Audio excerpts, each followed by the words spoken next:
बहुत बहुत धन्यवाद। एक और यश वैभव और सुख की परवाह नहीं, चाह नहीं कि जीवन रहे इस जग में, चाहे कि इस जग में शिष्टाचार दमन ना रहे, मेरे बहुजन समाज का दमन ना रहे।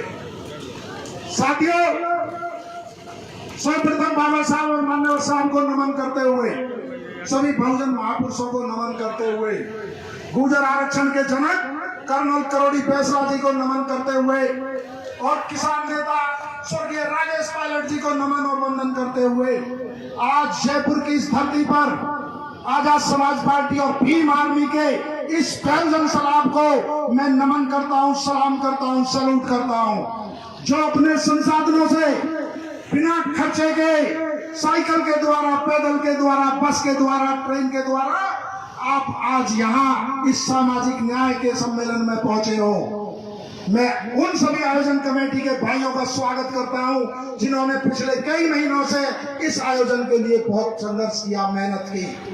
साथियों, भीम आर्मी और आजाद समाज पार्टी ये हमारा गरूर है, ये हमारी ताकत है। ये अडानी अंबानी की पार्टी नहीं है, ये अडानी अंबानी की पार्टी नहीं है, ये भीम आर्मी आजाद समाज पार्टी जो जज्बा, जो जुनून, जो हौसला, जो संघर्ष लेके पैदा होती है वो कहीं बाजार में नहीं मिलता, उसे पैसे से नहीं खरीदा जा सकता। ये मेरे बहुजन समाज की जो माताएं बैठी हैं, इनके पेट से बहुजन समाज का बेटा कलेजा लेके पैदा होता है। इसलिए मैं इन माता बहनों को सल्यूट करता हूँ, वंदन करता हूँ। और आजाद समाज पार्टी और भीम आर्मी एक नाम नहीं है, एक आंदोलन है, एक विचारधारा है, एक व्यवस्था परिवर्तन की लड़ाई है, एक सामाजिक न्याय की लड़ाई है, जो देश की सबसे बड़ी आबादी का एक सपना है। और इस सपने को एक ही बहुजन नायक पूरा कर सकता है, जिसका नाम है, आवाज कम है, उसको एक ही बहुजन नायक पैदा कर सकता है जिसका नाम है भाई चंद्रशेखर आजाद, जो ना झुका है, ना डरा है, ना रुका है, ना थका है, ना डरेगा, ना झुकेगा। देश की 90% आबादी का, जो दलितों की, शोषितों की, कमजोरों की, गरीबों की, बहनों की, मजदूरों की, किसानों की बुलंद आवाज है। और साथियों, इस बुलंद आवाज से देश के कुछ लोगों के पेट में दर्द हो रहा है, वो इस न्याय की आवाज को खत्म करना चाहते हैं, लेकिन ऐसा नहीं हो सकता। चंद्रशेखर आजाद जी के पास करोड़ों माता बहनों की दुआओं का असर है, इनका बहुजन समाज के करोड़ों लोगों का आशीर्वाद है। ये संविधान यदि सुरक्षित है तो केवल एडवोकेट चंद्रशेखर आजाद जी की वजह से। यदि आज केंद्र की और प्रदेश की तानाशाही और हिटलरशाही सरकार से कोई टक्कर और चट्टान की तरह खड़ा है तो वो है एडवोकेट चंद्रशेखर आजाद। यदि आज लोकतंत्र सुरक्षित है, यदि आज हमारा आरक्षण सुरक्षित है, तो उसके लिए भी केवल सारा श्रेय जाता है भाई एडवोकेट चंद्रशेखर आजाद को।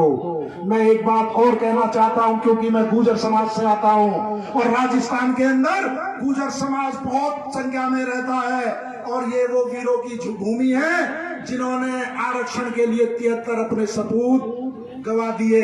ये आजाद भारत का इकलौता इतिहास है जब किसी जाति के निर्दोष लोगों पर इन तानाशाही सरकारों ने सीधी सीने पे गोली चलाई। एक कर्नल साहब का एक डायलॉग है कि तूने कर्नल तेरी नेक कमाई, तूने सोती कौम जमाई। लेकिन एक डायलॉग और भी है राजस्थान में कि सचिन पायलट की मेहनत की कमाई और गहलोत ने खूब मलाई खाई। औरों की मेहनत के ऊपर राज करने वाले नेता हैं, ये औरों की कमाई खाने करने वाले नेता हैं। मैं अपने समाज से कहना चाहता हूं, चुनावी हिंदू बिल्कुल मत बनो। जब जब गुर्जर आरक्षण की बात आएगी तब आप हिंदू नहीं होगे। जब कश्मीर के गुर्जर भाइयों के आरक्षण की बात आएगी तब आप हिंदू नहीं होगे। जब हिमाचल के गुर्जर भाइयों के आरक्षण का हक छीना जाएगा ये केंद्र की सरकार की द्वारा, जब आप हिंदू नहीं है। जब बहनतोना गुर्जर की बात होगी तो आपको हिंदू में नहीं गिना जाएगा। जब पुष्कर कसाना होगी तो आपको हिंदू में नहीं गिना जाएगा। जब फर्जी एनकाउंटर आकाश गुजर का होगा, जब फर्जी एनकाउंटर सुमित गुजर का होगा, जब विष्णु गुजर की हत्या कर दी जाएगी, तब उनके लिए आंसू पोंछने के लिए भी आपके पास नहीं आएंगे। ये गैर बराबरी और सामाजिक असमानता नहीं चलने वाली। किसी एक को तो 2 करोड़ और किसी तोला बहन के घर पर न्याय के लिए उन्हें आंदोलन करना पड़े, थाने में बैठना पड़े। मैं अपने गुजर समाज के लोगों से कहना चाहता हूँ, जाग जाओ, समझ जाओ, ये आजाद समाज पार्टी है जिन्होंने आकाश गुजर की एडवोकेट चंद्रशेखर आजाद जी के नेतृत्व में ग्वालियर में लड़ाई लड़ी, जिन्होंने अपने गुजर सम्राट वीर भोज की एडवोकेट चंद्रशेखर आजाद जी के नेतृत्व में लड़ाई लड़ी। जब हमारे महापुरुषों के सम्राट वीर भोज के इतिहास की बात आई तो एडवोकेट चंद्रशेखर आजाद